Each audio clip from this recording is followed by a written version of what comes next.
여러분 선물을 받아보신 기억이 있으시죠? 정말 예상하지 못했던 상황에서 전혀 기대하지 않았던 때에 선물을 받게 되면 기분이 어떻습니까? 아마 너무 놀라고 기쁠 겁니다. 근데 가만히 생각해 보면 이 선물에는 한 가지 특징이 있어요. 그것은 내가 애써서 얻은 게 아니라는 겁니다. 그죠? 누군가의 사랑과 호의로 주어진 거예요. 그래서 때로는 값없이 받았다는 이유로 그 가치를 깊이 생각하지 못할 때가 있습니다. 근데 여러분, 값없이 받았다고 해서 가치가 없는 걸까요? 그렇지 않습니다. 오히려 값으로 따질 수 없는 것일수록 우리는 선물이라는 형태로 받게 됩니다. 우리의 구원이 바로 그렇습니다. 구원은 우리가 자격이 있어서 받은 것도 아니고 우리가 노력해서 얻은 게 아닙니다. 하나님께서 예수 그리스도를 통해 주신 선물인 줄 믿습니다. 자, 그런데 오늘 본문에서 바울은 이런 말씀을 하고 있어요. 12절 말씀 같이 읽어봅니다. 그러므로 나의 사랑하는 자들아, 너희가 나 있을 때뿐 아니라 더욱 지금 나 없을 때에도 항상 복종하여 두렵고 떨림으로 너희 구원을 이루라. 아멘. 구원을 어떻게 해요? 이루라고 하세요. 아니, 이미 받은 구원인데 어째서 또 이루라고 하실까요? 혹시 우리가 더 많은 공로를 쌓아야 구원을 받는다는 말씀입니까? 아닙니다. 여기 이루라는 말은 완성해 가라, 계속해서 성숙해 가라라는 뜻이에요. 그러니까 구원을 가볍게 여기지 말고 계속해서 영적으로 성장하면서 구원받은 사람답게 살라는 말씀입니다. 어떤 자세로 그럼 사는 겁니까? 두렵고 떨림으로 사는 거예요. 이거는 공포심을 갖고 살라는 말씀이 아닙니다. 하나님을 사랑하고 경외하라는 말씀이에요. 거룩하신 하나님 앞에 내가 죄인일 수밖에 없다는 것을 아는 마음, 하나님의 은혜가 아니고서는 내가 설 수 없는 존재라는 것을 깨닫는 마음, 내가 무능력하다는 것을 인정하고 하나님만 의지하는 겸손한 마음, 그 마음을 늘 간직하고 살아가는 것이 하나님을 경외하는 겁니다. 여러분, 만일 우리가 이 마음을 잃어버리면 어떻게 될까요? 그때부터는 은혜가 은혜로 느껴지지 않아요. 감사는 줄어들게 되어 있습니다. 내가 이 정도 신앙생활하면 괜찮은 거지. 겸손을 잃어가기 시작해요. 그러면 그 자리에 교만이 싹트게 되고 죄가 자라나기 시작합니다. 쉽게 죄와 타협하게 되고 어느 순간에는 죄를 반복하면서도 양심이 무뎌지게 되는 거예요. 더 무서운 건 뭐냐면 우리가 하나님을 경외하지 않으면 두려움이 사라지는 게 아니라 하나님 아닌 다른 것들을 두려워하기 시작한다는 것입니다. 하나님을 오직 두려워하면 다른 건 사실 두려울 게 없어요. 세상도 사람도 고난도 두려워할 필요가 없죠. 그런데 하나님에 대한 두려움을 잃어버리면 그때부터는 세상을 더 크게 의식하기 시작해요. 사람들의 평가가 두렵고 돈과 권세가 두렵기 시작해요. 이런 것들이 더 크게 보이기 시작하는 것이죠. 세상에서의 성공과 만족이 중심이 되기 시작하면서 하나님에 대한 신앙은 점점점 형식적으로 변해가는 겁니다. 이스라엘 백성들이 그렇지 않았습니까? 그들은 출애굽이라고 하는 놀라운 선물을 하나님께 받았어요. 400년 넘게 노예로 살다가 하나님의 은혜로 자유인이 되었고요. 가나안 땅을 기업으로 받았습니다. 얼마나 감사하고 놀란 일입니까? 근데 시간이 지나자 어떻게 돼요? 그들은 하나님에 대한 감사와 경외심을 잃어버렸습니다. 자신들이 누리는 거 당연하게 생각했고요. 더 많은 육신의 만족을 채우려고 하나님을 저버리고 우상을 섬겼어요. 그 결과가 어떻습니까? 나라는 망했고 백성들은 포로가 되었습니다. 하나님이 주신 선물을 소중하게 지키지 못한 결과는 굉장히 비참했던 거예요. 사랑하시는 성도 여러분, 우리는 이스라엘의 이 교훈을 기억해야 될 줄로 믿습니다. 우리 민족도요, 하나님의 은혜로 복음을 받은 민족이고요, 하나님의 은혜로 식민지에서 해방이 되었습니다. 해방은 되었다고는 하지만 당시 전국은 굉장히 혼란했죠. 경제는 다 망가져 있었고요. 국론은 이념의 대립 때문에 분열되어 있었습니다. 세계 제2차 대전 이후에 식민지에서 독립한 나라들 대부분이 어떻게 된 줄 아십니까? 대부분은 공산화가 되거나 독재 정권이 들어서면서 후진성을 면치 못했습니다. 지금도 가난 속에 허덕이는 나라들 대부분이 그래요. 그런데 우리는 그 혼란한 전국 속에서도 기독교 정신에 입각한 헌법이 제정이 되고 기도로 재헌국회가 시작되면서 자유민주주의 나라로 건국이 되었습니다. 이게 여러분 우연한 행운일까요? 아닙니다. 하나님의 선물인 줄 믿습니다. 오늘 3.1절입니다만 우리 선조들이 독립만세를 외칠 때 그 당시 우리나라 기독교 인구는 불과 한 20만 정도였다 그럽니다. 전체 인구가 한 1,700만 정도였다고 하니까 인구 대비해서 보면 불과 1% 조금 넘는 아주 미미한 숫자였어요. 하지만 3.1운동 당시 독립대표 33명 중에 여러분 몇 명이 기독교인인 줄 아세요? 절반 가까이 되는 16명이 기독교인이었어요. 기독교인 숫자는 인구 대비 굉장히 미미했지만 사회적인 영향력은 굉장히 컸다는 거예요. 그러다가 1948년에 우리나라가 건국할 당시에 기독교인 수는 100만 명으로 증가합니다. 그 한 30년 어간이 다 일제시대 아닙니까? 그 고난의 시대 속에서도 하나님은 계속 믿음의 성장을 이루어 주신 거예요. 그때 남한의 인구는 2천만 명 줬다 그럽니다. 2천만 명이니까 한 5%에 해당되는 인구가 기독교인인 거예요. 이런 성장을 주신 겁니다. 고난 가운데도 신앙으로 부흥하게 하셨고 자유를 선물로 주셨어요. 이 은혜 가운데 교회는 계속 성장했고 나라는 발전했습니다. 신앙적인 면에서도요. 여러분 우리가 미국에 의해서 두 번째로 가장 많은 선교사를 파송하는 나라가 된 겁니다. 놀라운 축복을 받았어요. 그런데 우리가 최근의 일들을 보면 이 하나님이 선물로 주신 이 자유가 참 많이 위협받고 흔들리고 있는 것을 우리는 경험하죠. 헌법이 보장하는 종교의 자유, 표현의 자유가 억압받고 제한되는 법안들 계속 발의가 되고 있고요. 어떤 경우는 제정까지 이르고 있습니다. 의례가 법제화되는 걸 막기 위해서 몇 년 전부터 계속 기도하고 있습니다만 포괄적 차별금지법, 종교단체 해산법 이런 법들이 대표적으로 우리의 신앙과 표현의 자유를 억압하는 악법들 아닙니까? 게다가 이제는 국민투표법 개정안을 통해서 선거에 대해서도 의혹을 제기하면 최대 징역 10년에 처한다고 하는 아주 무서운 얘기까지 나오고 있어요. 여러분 징역 10년이라는 건 우리 대한민국에서 그렇게 가벼운 형량이 아닙니다. 이 형량은요. 계획적이고 잔혹한 살인을 저지른 경우나 아동이나 청소년을 대상으로 하는 아주 중대한 성범죄를 저질렀을 때 그리고 사회적으로 해악을 끼친 대형 사기나 금융범죄에 해당되고 대규모로 마약을 제조하고 유통하는 아주 중대한 범죄에 해당하는 형량이에요. 그 형량을 선거의 의혹을 제기한다는 것만으로도 똑같이 처벌하겠다는 것이죠. 여러분 선거는 우리 자유민주주의의 꽃이고 핵심 아닙니까? 그걸 지탱하는 중심축이에요. 그래서 투명하고 공정해야 됩니다. 만약에 의혹이 있으면 어떻게 해요? 검증해서 의혹의 진위 여부를 가리면 되는 거예요. 이것이 사실인지 참인지를 가려보면 됩니다. 근데 아예 검증을 하지 못하게 막아버리고 선거에 대해서도 아예 아무 말도 하지 말라고 법으로 제한해버리는 건 이게 뭡니까? 이건 국민이 가진 표현의 자유를 아예 빼앗아가는 거예요. 이건 자유민주주의를 무너뜨리는 일입니다. 보신 분들도 계시겠지만 엊그제 펜앤마이크라고 하는 온라인 매체 주관으로 이 부정선거에 대한 토론이 일어났죠. 무려 7시간 정도가 진행이 되었어요.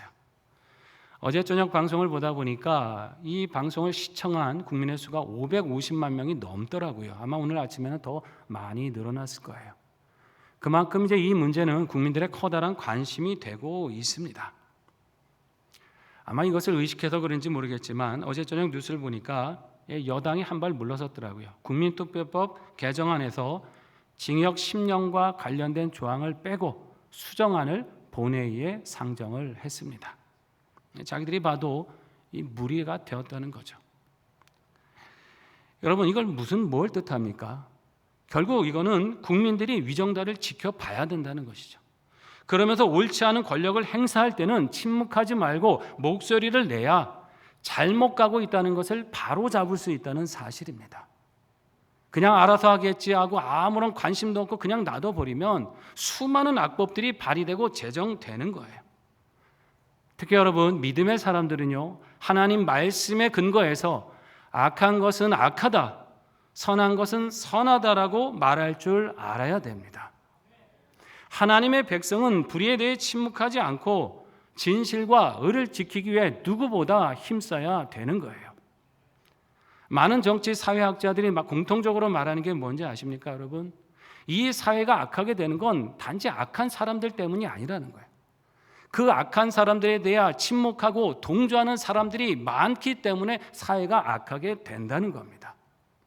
즉, 깨어서 목소리를 내고 기도하는 사람들이 있고 잘못을 지적하는 사람들이 많아지면 그 사회가 그렇게까지 악해질 수는 없다는 이야기예요. 하나님이 우리에게 준 이 자유와 인권, 신앙, 이런 가치들은 여러분 그냥 지켜지는 게 아니에요. 우리가 관심을 갖고 힘쓰고 애써야 지킬 수 있습니다. 앞으로 더 나아지리라고 우리가 생각은 하지만요, 참 한편 안타까운 점은 있어요. 그럼 뭐냐면 이렇게 국민이 가진 자유와 주권이 빼앗기고 억압되고 있는데도 이 상황이 뭘 의미하는지 별 관심 없이 살아가는 사람들도 의외로 많다는 사실입니다. 여러 가지 이유가 있겠죠. 그런데 그중 하나의 이유를 생각해 보면 우리가 누리는 이 자유가 우리 노력으로 얻은 게 아니라 선물로 주어졌기 때문이 아닌가 그런 생각이 들어요. 유럽만 해도 이 자유주의는 하루아침에 이루어진 게 아니에요. 자유민주주의는요, 수백 년에 걸친 투쟁 속에서 이루어졌습니다. 근대에 이르러서 여러분 왕정 시대였잖아요. 왕이 모든 걸 다 갖고 있는 시대에 어떤 사상들이 태동합니까? 개인이 가진 이 생명과 자유는 함부로 누구도 빼앗거나 억압할 수 없는 거구나.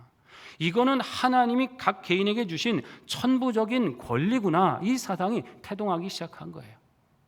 종교개혁 시대 이후에 그런 사상들이 태동하면서 여기서 이런 것들이 어떻게 해요? 그럼 주권이 우리 국민에게, 사람의 개인에게 있구나. 이런 생각들, 그것이 사회적인 합의와 제도를 거쳐가면서 자유민주주의가 탄생한 겁니다. 미국도 마찬가지입니다. 여러분, 미국도 한때는 영국의 식민지였잖아요. 영국의 지배를 받았거든요. 그러다 영국과 독립전쟁에서 승리하면서 어떻게 합니까? 우리가 유럽의 그런 왕정을 따를 것이 아니라 유럽의 그 민주적인 사상을 받아들이자. 그리고 거기에 뭐예요? 성경에 기반한 하나님의 말씀에 입각한 헌법을 만들자. 이렇게 법을 만들어서 자유민주주의를 꽃피운 거예요. 애써서 얻었기 때문에 그들은 이 자유의 소중함을 압니다. 하지만 우리는 상대적으로 특별한 노력이나 수고 없이 값없이 거저 받았어요. 그래서 그 소중함에 대해 실감이 덜할 수가 있습니다. 그러나 여러분 잠깐 생각해 보세요. 우리는 이제는 깨달아야 되는 겁니다. 선물이기 때문에 가치 없는 게 아니고 선물이기 때문에 더 힘써 지켜야 한다는 사실입니다. 여러분, 선물로 받았는데 이거 잃어버리면 어떻게 돼요? 다시 재타지려면 쉽습니까? 아니에요. 더 많은 노력과 대가를 지불해야 되는 거예요. 그러기 전에 이것을 지키는 것이 지혜입니다. 아니, 우리는 단지 이걸 지키는 데서 그칠 게 아니고요, 이것을 잘 가꾸어서 우리 다음 세대에도 전해 주어야 됩니다. 우리 세대는 실컷 하나님이 주신 선물을, 이 자유를 다 누리고 다음 세대가 어떻게 되는지 그냥 관심이 없는 건 이건 잘못된 거예요.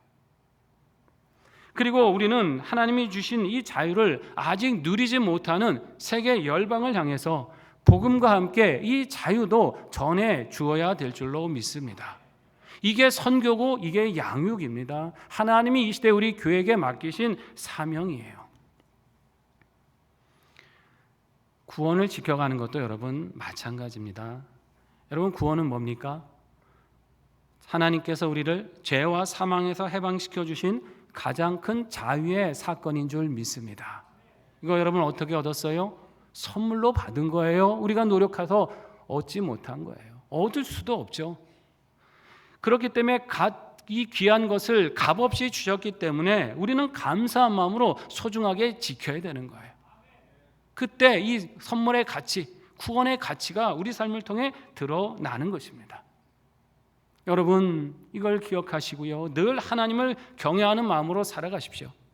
말씀 더 귀하게 여기세요. 힘써 지키시고 전하시기 바랍니다.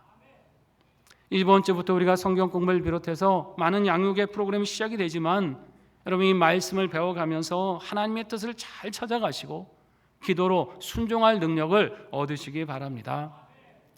이렇게 구원에 합당한 삶에 힘쓰면서 영적으로 성장하시고 살아 역사하는 믿음에 거하시는 저와 여러분이 되시기를 바랍니다. 자, 이렇게 살아갈 때요, 하나님은 우리를 통해 놀라운 일들을 이루십니다. 첫째는 우리를 통해서 이 세상을 밝히세요.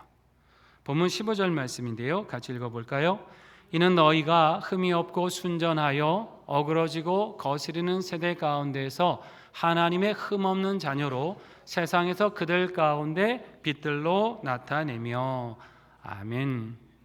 말씀해 보니까 하나님이 보시는 이 세상은 어그러져 있고 거스르는 세대입니다. 어그러졌다는 말은 이제 구부러졌다라는 뜻이고, 거스르다는 것은 이제 뒤틀렸다라는 말입니다. 한마디로 이 세상은 기준이 휘어지고 가치관이 왜곡된 상태예요. 단지 윤리적으로 나쁜 시대, 이런 차원의 문제가 아니고 하나님을 대적하고 거역하는 아주 구조적으로 타락한 상태다라고 말씀하시는 거예요. 예수님도 비슷한 말씀을 하신 적이 있습니다. 마태복음 17장 17절 같이 읽습니다. 예수께서 대답하여 이르시되 믿음이 없고 패역한 세대여, 내가 얼마나 너희와 함께 있으며 얼마나 너희에게 참으리요. 아멘. 어떤 세대요? 패역한 세대다. 패역이란 말이 뭘까요? 하나님을 알면서도 그 뜻을 완고하게 거부하는 거예요. 하나님의 말씀과 질서를 의도적으로 거역하는 태도를 패역하다라고 말합니다. 이런 악한 세상 속에서 하나님은 우리를 부르셨습니다. 그리고 무엇으로 살라고 그러세요? 빛으로 살라고 말씀하십니다. 너무 이거 부담스럽지 않습니까? 근데 이 말은 도덕적으로 완벽하라는 말이 아닙니다. 그럴 수도 없거니와 설령 그렇다 하더라도 그것이 빛이 아닌 거예요. 우리가 빛될 수 있는 것은 예수 그리스도를 통해 의롭다함을 받았으니까 계속해서 하나님의 은혜를 의지하면서 날마다 주님 닮아가기를 힘쓸 때, 그때 비로소 빛이 될 줄로 믿습니다. 달과 별이 스스로 빛을 내지는 못하지만 태양빛을 받치면 어떻게 돼요? 환한 빛을 내듯이 우리가 주님을 닮아가고자 애쓸 때 그분의 빛이 우리 안에 거하면서 이 땅을 비추는 빛이 된다는 말씀입니다. 그러니까 우리는 이 패역한 세대를 보고 한숨만 짓고 있어서는 안 된다는 것이죠. 어그러진 세상, 난 듣기도 싫고 보기도 싫으니까 난 도피해서 살고 싶다. 그게 신앙이 아니라는 거예요. 어떻게 살라고 하십니까? 너는 그 한복판에 들어가서 거기서 빛으로 살아라. 너는 거기서 구별된 거룩함으로 나의 영광을 나타내라고 말씀하십니다. 그러니까 여러분, 세상이 거짓을 선택할 때 우리는 어떻게 해야 합니까? 정직을 선택해야 됩니다. 세상이 불의와 타협할 때 우리는 작은 일에서조차 공의롭게 행해야 되는 거예요. 세상이 불평할 때 우리는 감사할 줄 알아야 되는 것이고, 세상이 경쟁하며 다른 사람 짓밟을 때 우리는 섬기면서 살리는 삶을 살아야 합니다. 세상이 어둠으로 낙심할 때 우리는 믿음으로 행해야 되는 것이고, 세상이 미래가 있겠냐 하면서 냉소적으로 할 때 우리는 소망을 붙들고 끝까지 기도해야 될 줄로 믿습니다. 이게 빛으로 사는 삶이에요. 여러분, 이 정체성을 굳게 붙드시고 우리의 빛됨을 적극적으로 나타내시기 바랍니다. 어그러진 세상, 이 시류 반감만 하지 마시고 진리의 말씀 붙들고 그것을 거슬러 올라가시기 바랍니다. 쉽지 않고 어려울 겁니다. 그래도 어려움이 있더라도 멈추지 마십시오. 계속 공급해 주시는 하나님의 은혜를 의지하면서 더욱더 거룩함으로 자라가시기 바랍니다. 이렇게 하나님 주신 구원의 선물을 귀하게 갖고 가시고 믿음의 성장을 이루셔서 세상의 빛으로 살아가시는 저와 여러분 되시기 바랍니다. 둘째로 우리가 이 믿음으로 살아가면 하나님은요, 우리가 서로에게 자랑이 되게 하십니다. 본문 16절 말씀이에요. 같이 읽습니다. 생명의 말씀을 밝혀 나의 다름질이 헛되지 아니하고 수고도 헛되지 아니하므로 그리스도의 날에 내가 자랑할 것이 있게 하려 함이라. 아멘. 생명의 말씀을 밝힌다는 뜻은 이제 복음을 힘써 전한다라는 이제 표현입니다. 이 복음이라는 게 여러분 뭡니까? 왜 우리가 복음을 귀하게 여기고 이걸 전해야 됩니까? 복음은 단지 사람을 보다 나은 사람으로 만드는 윤리적인 교훈이 아닙니다. 그런 교훈은 성경이 아니어도 세상에 많이 있어요. 착하게 살아야 된다. 바른 사람이 되어야 된다. 성숙해야 된다. 복음은 그런 차원의 얘기를 하는 것이 아니고요. 죽을 수밖에 없는 사람을 살리는 유일한 생명의 능력인 줄 믿습니다. 복음은 변할 수 없는 굳어진 완고한 인생을 완전히 변화시켜서 멸망의 자녀가 하나님의 자녀가 되게 하는 힘인 줄 믿습니다. 그렇기 때문에 이 복음을 받은 것만큼 복된 일은 없는 것이고 이 복음을 전하는 것만큼 귀한 일은 없습니다. 세상에 그 어떤 귀한 일도 복음을 받았다는 사실, 이 복음을 전한다는 사실에는 비할 수 없는 거예요. 그래서 이 가치를 알았기 때문에 바울은 복음을 위해 쉼없이 다름질한 겁니다. 그리고 고백하는 거죠. 이 수고가 결코 헛되지 않을 거라는 확신이 그 안에 있었어요. 그래서 나 때문에, 내 수고 때문에 누군가 구원을 받게 된다면 그들이 바로 나의 자랑이 될 것이다. 나의 기쁨이 될 것이라고 고백합니다. 이게 뭐 자기 자랑입니까? 내가 이만큼 대단하게 수고했으니까 나 좀 알아달라는 그 말일까요? 그게 아닌 거죠. 이 수고가 헛되지 않을 거라는 걸 믿었기 때문이에요. 하나님은 복음으로 살아가는 인생을 결코 헛되게 하지 않으시니까 이 수고를 통해 누군가 구원을 받게 되면 이것이 주님의 그날에 내가 얼마나 큰 기쁨이 되겠느냐, 그 확신에 찬 겁니다. 그렇습니다. 여러분, 우리가 복음을 힘써 전하면요, 누군가는 생명을 얻습니다. 나도 알지 못하는 사이에 하나님께서 그 사람을 구원하시는 거예요. 우리가 누군가 믿음이 연약한 사람을 권면하면요, 그 영혼을 굳게 세워갈 수 있는 겁니다. 여러분, 이것이 세상의 그 무엇보다 큰 기쁨이고 하늘나라의 귀한 상급이 될 줄로 믿으시기 바랍니다. 또 내가 믿음 안에서 신실하게 성장하면 그것은 누군가의 수고와 기도의 열매가 되는 거예요. 여러분, 신앙이라고 하는 건 나 혼자 설 수 있는 게 아닙니다. 여기까지 나 혼자 힘으로 왔을까요? 아니요. 부모님의 기도, 목회자의 돌봄, 그리고 서로 간의 섬김과 권면이 있기 때문에 그 속에서 우리 신앙이 자라온 겁니다. 그러니까 만약에 내가 지금 신앙 안에 바로 서 있다고 한다면 그건 나만의 힘이 아닌 거죠. 많은 분들의 기도가 있었고 수고가 있었고 그거의 열매인 거예요. 구원을 이뤄가는 힘은 이렇게 나만의 힘이 아니고 하나님의 은혜에 응답하면서 서로의 수고에 응답할 때 이루어가는 축복인 겁니다. 여러분, 무슨 뜻일까요? 구원은 이제 은혜로 받는 거지만은 이 구원을 지켜가는 데는 뭐가 필요해요? 책임이 따르고 수고가 필요하다는 거예요. 나 이제 구원 받았으니까 나 어차피 천국 갈 거니까 이게 끝이 아니라는 거죠. 그때부터가 시작입니다. 선물로 받았으니까 가치가 없고 있는 게 아니라 이 선물을 귀하게 가꾸고 지켜야 되는 거예요. 우리가 믿음으로 권면하면서 서로 이 구원을 책임 있게 살아내는 것, 그리고 이것을 다음 세대와 더 나아가 열방에까지 전하기 위해 힘쓰며 살아가는 것, 여러분, 이것이 하나님 주신 선물을 가치 있게 지켜가는 일인 줄 믿습니다. 우리 사랑하시는 상현의 성도 여러분, 이제 우리는 사순절을 보내고 있죠. 이 기간 우리는 이 구원의 선물을 더욱더 감사하면서 말씀에 순종하고 기도에 힘쓰며 하나님을 경외하는 삶을 살아야 될 줄로 믿습니다. 주님을 닮아가는 신앙으로 세상에 빛을 비추는 사람 되시고 믿음과 인내로 복음을 살아내고 복음을 끝까지 전하는 삶을 사시기를 바랍니다. 그럼으로써 이렇게 구원의 선물을 아름답게 지켜가셔서 그리스도의 날에 수고가 헛되지 않았다, 아니 이것이 가장 값진 기쁨이었다 고백하고 우리 하나님의 은혜 가운데 거하시는 우리 모두가 되시기를 주님의 이름으로 축원합니다. 기도하겠습니다. 우리 말씀 의지하며 결단합니다. 하나님, 우리에게 구원이라는 놀라운 선물 주심을 감사드립니다. 두렵고 떨림으로 이 구원을 이뤄가게 하여 주시옵소서. 말씀에 순종하고 진리를 전파하여 세상에 빛을 비추는 사람 되게 하시고 믿음으로 서로 권면하며 서로가 서로에게 자랑이 되는 기쁨의 열매를 거두게 하여 주시옵소서. 함께 기도합니다. 하나님, 주시는 말씀을 통하여 결단하며 나아갈 때 하나님의 은혜로 응답하여 주시옵소서. 하나님은 구원이라고 하는 놀라운 선물을 우리에게 허락해 주셨습니다. 하나님, 거저받았다는 것 때문에 혹시 우리가 소홀하게 여기지는 않았는지요? 더 귀하게 지키고 더 귀하게 갖고 갈 수 있는 믿음을 갖게 하여 주시옵소서.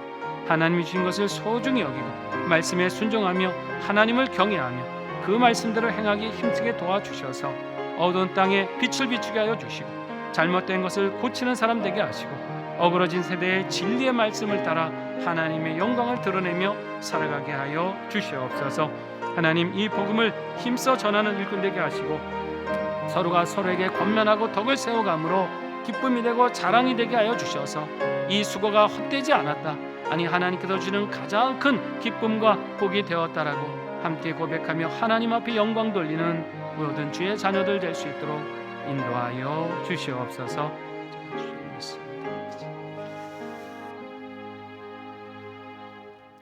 하나님, 놀라운 선물 구원을 우리에게 허락해 주심을 감사드립니다. 이제 두렵고 떨림으로 이 구원을 이루어가기를 원하오니 더욱더 말씀에 순종하고 진리에 담대하여 세상에 빛을 비추게 하여 주시옵시고 믿음으로 서로 권면하며 서로가 서로에게 자랑이 되는 기쁨의 열매를 거두는 삶이 되게 하여 주시옵소서. 예수님의 이름으로 기도드립니다. 아멘.